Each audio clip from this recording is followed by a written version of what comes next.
With the Advantech subfloor assembly, you can be sure that you're building a reputation on something stronger.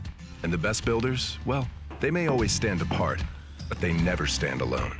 So ask yourself, are you bringing your A game?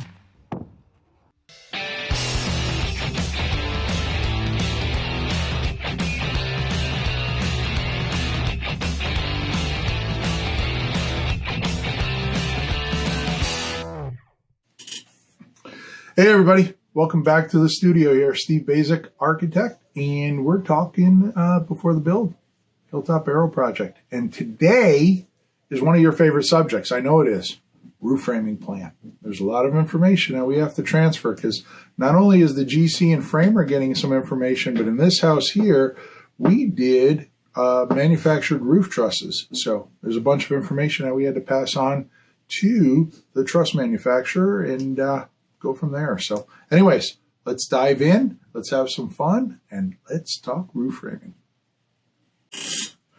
All right, so here is part of the roof framing plan. Of course, we have big red here. I chose to do the lower roofs. Remember, we have the high roof here. This is that 26-foot square box. But remember, this roof here was a single slope, monoslope that sloped down in that direction, very similar to what's happening here. So whatever I talk about there is relative to the same conversation that we would have should we choose to discuss that upper roof frame. So roof framing, very similar to floor framing.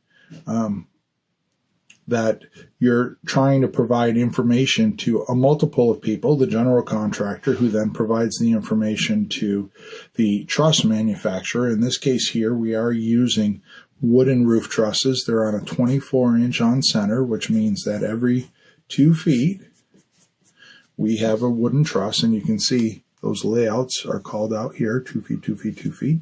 So, and 2 feet, 2 feet, 2 feet here, I'm calling those out, so that the truss manufacturer then has the proper information to go ahead and do their engineering and their shop drawings for manufacture for the roof trusses. So, call out the wooden roof trusses. I lay out the wooden roof trusses. Now, remember, this was that long sloping roof, so these aren't trusses that go side to side. These are trusses that go all the way out. Now, one of the challenges of going all the way out was, remember, a large portion of that truss is cantilevered. So, in order to provide that cantilever, we actually had to bring that roof truss back, and I brought it back to a couple posts here that I can bring down onto those brick piers so you get an understanding of exactly how the roof frame ties into the foundation plan and how this building is being put together. So we have this as X and this as, let's just call that Y for now, or yeah, we'll call that as Y is the cantilever. Well, you can see, and we have this actually here, which is the remaining part of the truss, we'll just call that T. Now, in an effort to aid in understanding what my goals are here, I do this simple truss profile. So you can see from there to there is T, that's the upper truss, and then from here to there is the lower truss. But remember, that's broken. We have that bearing point there. So we have this piece. So that's section Y and that's section X. But together, these make T2, truss 2, and T2 here. And what this does by bringing this back, it allows that this cantilever is gaining strength from having that truss come all the way back here. So the weight being implied here on the truss is what keeps this from wanting to turn over and actually keeps that truss in alignment there.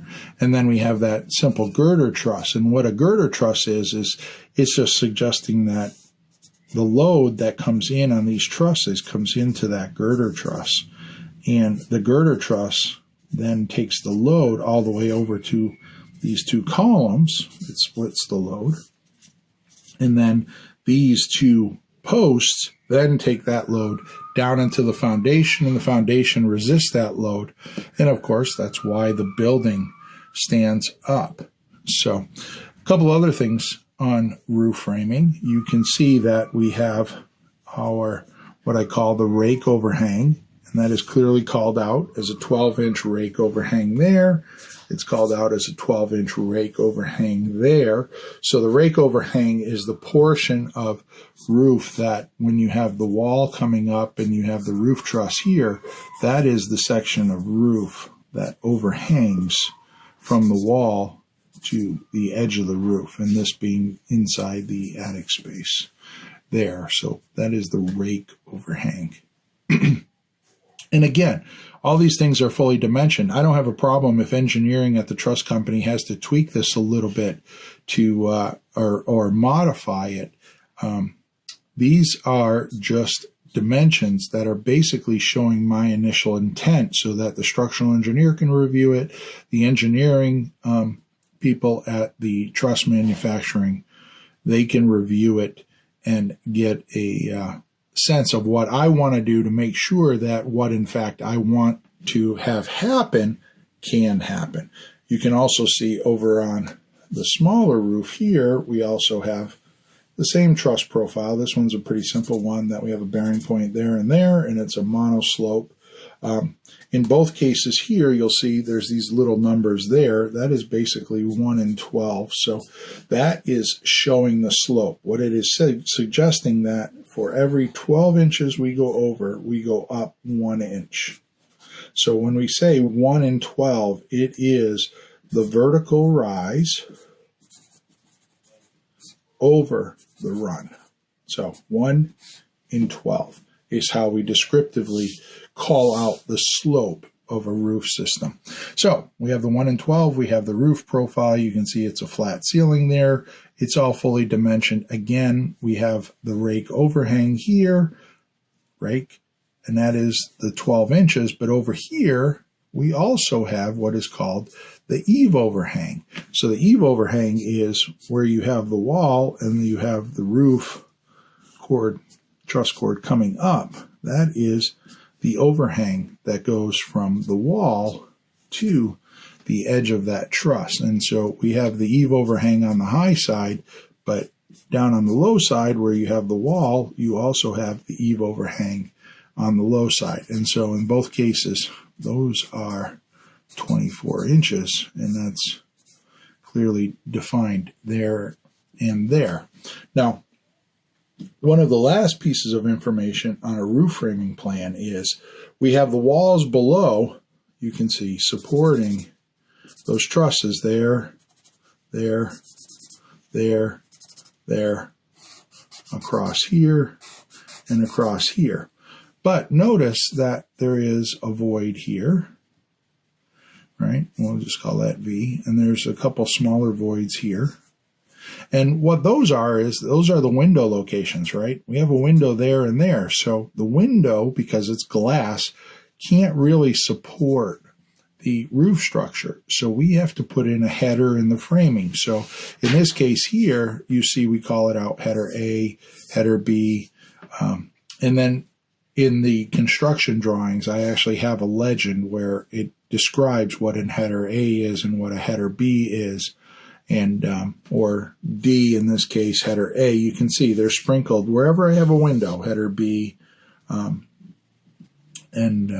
So that way there the framer knows what is the header that is supposed to go into the wall framing below to support that roof system over that particular window.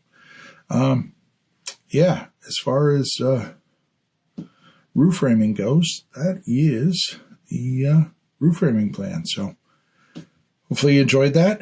Stay tuned for the slideshow. Always a treat. And until next time.